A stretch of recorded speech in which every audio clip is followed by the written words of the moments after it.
Assalamualaikum. Welcome to the Software Engineering 2 course and Software Verification Validation course. In last lecture, we start the new chapter Reliability Engineering. और हमने last time थोड़ा सा introductory level पे उसको discuss किया था, short level पे। आगे हमने थोड़ी सी डिटेल भी देखी थी और वहीं से आगे आज हम कंटिन्यू करेंगे कि रिलायबिलिटी इंजीनियरिंग में फ़र्दर क्या चीज़ें हम आज डिस्कस करेंगे, ये बहुत ज़रूरी है।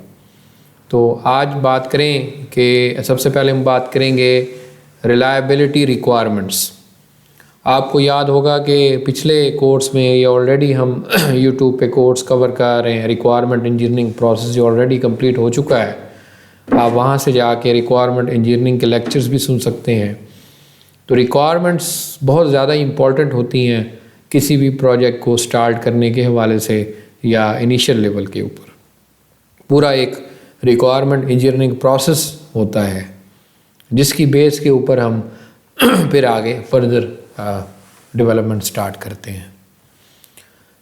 यहाँ पे अगर मैं बात करूँ तो सिस्टम रिलायबिलिटी रिक्वायरमेंट्स में functional reliability requirement defined and software function that avoid, detect, tolerate faults in the software and so ensure that these faults do not lead to system failure.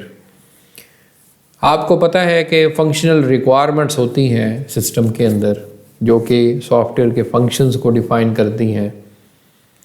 अगर फ़र्ज़ करें कि कुछ रिक्वायरमेंट्स को हम ignore कर दें, कुछ रिक्वायरमेंट्स को हम गलत इनकॉर्पोरेट कर लें, अवॉइड कर लें, तो फिर जाहिर है वो फॉल्ट आगे सिस्टम में शामिल हो जाएगा। तो फंक्शनल रिलायबिलिटी रिक्वायरमेंट्स में हम ये चीज़ें डिफ़ाइन करते हैं कि किस तरीके से हम सॉफ्टवेयर के फॉल्ट्स को अवॉइड कर सकते हैं, डिटेक्ट कर सकते हैं और टॉलरेट। ये तीनों टेक्निक्स मैंने आपको लास्ट लेक्चर में समझाई थी कि तीन होती हैं, अवॉइड करें, डिटेक्ट करें या टॉलरेट करें। तो किस तरीके से हम ये कर सकते हैं। दूसरी बात कि हम इंश्योर कैसे कर सकते हैं कि हमारे सिस्टम में अब कोई फॉल्ट नहीं आएगा, इस चीज़ को देखा जाता है। And secondly the software reliability requirements may also be included to cope with the hardware failure और ऑपरेटर एरर। कि सॉफ्टवेयर रिलायबिलिटी रिक्वायरमेंट्स में ये चीज़ें भी इंक्लूड होती हैं कि हार्डवेयर के साथ कैसे सॉफ्टवेयर ने कोप करना है या अटैच होना है ताकि एरर्स वगैरह ना आ सकें। दूसरा, ऑपरेटर के एरर्स को भी इनकॉर्पोरेट किया जाता है रिलायबिलिटी के अंदर। ऑफ कोर्स ये हार्डवेयर का फेलियर भी हो सकता है, ऑपरेटर का फेलियर भी हो सकता है। ज़ाहिर है उसकी वजह से ओवरऑल हमारी रिलायबिलिटी को जो है वो इंश्योर किया जाएगा। Reliability is major system attribute, so non functional reliability requirements में स्पेसिफाइड क्वान्टिटेटिवली। यहाँ पे अगर मैं बात करूँ कि रिलायबिलिटी बेसिकली सिर्फ फंक्शनल रिक्वायरमेंट्स की नहीं देखी जाती बल्कि नॉन फंक्शनल रिक्वायरमेंट्स की भी हम देखते हैं जो कि बहुत ज़्यादा इंपॉर्टेंट है। उसमें एक किस्म की एक खुद परफॉर्मेंस आ जाती है, सिक्योरिटी आ जाती है, पोर्टेबिलिटी आ जाती है, मेंटेनेबिलिटी आ जाती है। इन सब की रिलायबिलिटी को भी मेजर किया जाता है and these defines the number of failures that are acceptable during the normal use of the system or the time which system must be available। कि जी कितनी हद तक या कितने नंबर ऑफ फेलियर आप बर्दाश्त कर सकते हैं या एक्सेप्ट कर सकते हैं, या कितनी दफ़ा सिस्टम फेलियर हो सकता है, या आपका सिस्टम कितने टाइम अवेलेबल रह सकता है, कितना टाइम डिनायल ऑफ सर्विस हो सकती है। ये बड़ा ज़रूरी है इस स्टेज के ऊपर तय करना। रिलायबिलिटी मैट्रिक्स होती है बहुत ज़्यादा, जिसको देख के बहुत ज़्यादा इम्पॉर्टेंट है, जिसको देख के फिर हम आगे मेजर करते हैं कि रिलायबिलिटी रिक्वायरमेंट्स में है या नहीं है। Reliability metrics are unit of measurement of the system reliability, कि वो बेसिक यूनिट्स होते हैं जिनको इस्तेमाल करके हम सिस्टम की रिलायबिलिटी को चेक करेंगे। System reliability is measure by counting the number of operational failure. ये लास्ट टाइम भी मैंने डिस्कस किया था कि सिस्टम की रिलायबिलिटी को हम कैसे मेजर कर सकते हैं कि आप टोटल नंबर ऑफ फेलियर्स को काउंट कर लें। Where appropriate relating these demands made on the system and the time that has to be the operational, कि सिस्टम की जो बुनियादी डिमांड है उस डिमांड के अंदर रह के कितने ऑपरेशन फेलियर आते हैं, तब हम उसको मेजर कर सकते हैं। वो नहीं कि अगर हम सिस्टम मतलब एक तो कोई उसकी डिमांड नहीं है, कोई उस पर लोड नहीं पड़ रहा, फिर फेलियर आ रहा है, फिर तो एक और बात हो जाती है कि वो तो फिर कोई फेलियर कोई जेन्युइन किस्म का है। लेकिन बाज़ औक़ात अक्सर फेलियर इस चीज़ के होते हैं कि भी सिस्टम पे बहुत ज़्यादा लोड आ गया है, उस लोड के होते हुए कितने फेलियर आ सकते हैं, ये सिस्टम की रिलायबिलिटी इस चीज़ से जज होती है। And long term measurement programme is required to assess the reliability of the critical system. जितने ज़्यादा बड़े सिस्टम होंगे, उनकी क्रिटिकल सिस्टम होंगे, उनकी रिलायबिलिटी भी क्रिटिकल होगी, उसको मेजर करना।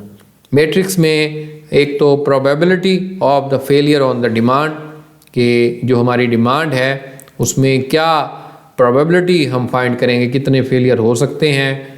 रेट ऑफ अकरेंस कितने हैं failure, divide by mean time to failure. अब ये फार्मूला है कि टोटल कितने अकरेंस फेलियर हो रहे हैं, उनको डिवाइड कर दें उतने फेलियर में कि भाई उनको टाइम कितना लगा फेल होने में, तो आपके पास ये एक और मैट्रिक निकल आएगी।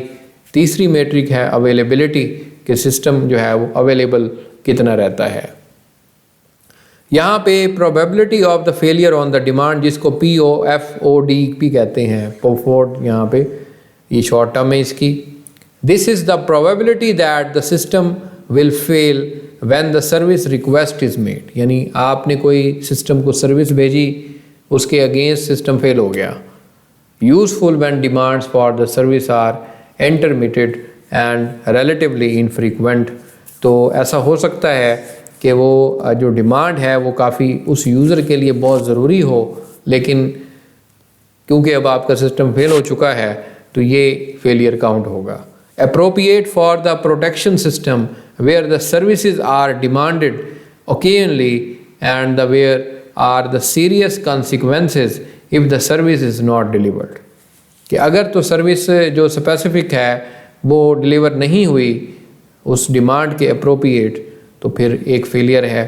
इसी तरह relevant of the many safety critical system with the exceptional management components and emergency shutdown system is the chemical plant. जैसे मैंने आपको कहा था कि जो केमिकल नेचर के प्रोडक्ट होते हैं वो बहुत ही ज़्यादा क्रिटिकल होते हैं, उस सेंस में हम ये कह रहे हैं कि उसको हमें शट डाउन करना पड़ेगा अगर इस तरह के एक्सेप्शनल फेलियर हो रहे हैं। तो दूसरी तरह के जो मैट्रिक्स था वो था रेट ऑफ फॉल्ट अकरेंस। ये इसको हम ROCOF कहते हैं, ROCOF। Reflect the rate of occurrence failure in the system, के बेसिकली ओवरऑल सिस्टम की फेलियर की बात कर रहे हैं कि कितना रिफ्लेक्ट होता है। यहाँ पे जो रेट ऑफ 0.02 है, मतलब इसका 2 फेलियर्स जो हैं वो होते हैं हर 1000 ऑपरेशन पे, यानी 1000 दफ़ा ऑपरेशन हुआ उसमें ये हमने तय कर लिया कि 2 फेलियर हुए, तो इसकी जो 2 फेलियर पर 100 आवर्स ऑपरेशन हो गया। Relevant of for the system where the system has to be process a large number of similar request in short time, कि आपने जो रिक्वेस्टेज भेजी हैं वो एक नेचर की भेजी हैं और काफ़ी एक टाइम में आप एक नेचर का काम करना चाह रहे हैं।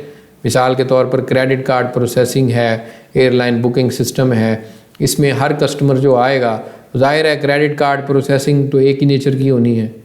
Of course credit card different होगा, डिफरेंट बैंक होंगे, लेकिन उसकी प्रोसेसिंग तो सेम होगी। इसी तरह एयरलाइन बुकिंग सिस्टम है या बस कोई बुकिंग सर्विस है, उसमें हर कस्टमर एक ही नोयत का काम कर रहा होगा। तो क्योंकि ये रेलेवेंट सिस्टम है, इनमें प्रोसेसिंग जो होती है वो काफ़ी मतलब रेलेवेंट होती है। तीसरा जो है वो रेप्रोक्रोपिकल ऑफ द यहाँ पे ROCOF is mean time to failure, इसको मीन टाइम टू फेलियर कहते हैं, MTTF।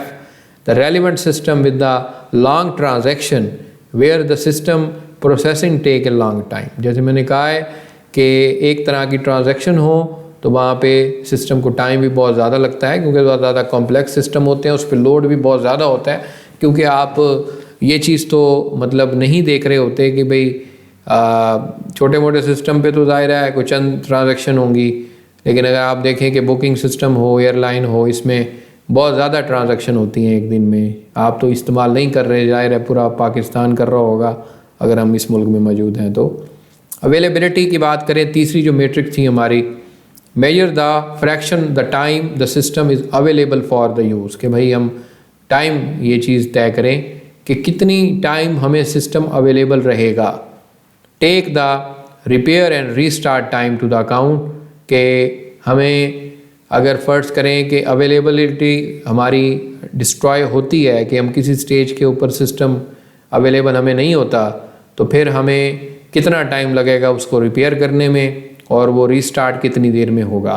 तो availability of the 0.998 means the software is available 998 out of 1000 times unit, यानी 1000 टाइम अगर यूनिट सिस्टम चलता है तो उसमें से 998 यूनिट ऑफ टाइम अवेलेबल है। सिर्फ 2 यूनिट ऑफ टाइम का मतलब है 2 सेकंड हो सकता है, 2 मिनट हो सकता है। अगर हम यूनिट ऑफ टाइम मिनट रख रहे हैं तो जाहिर है वो 2 मिनट होंगे।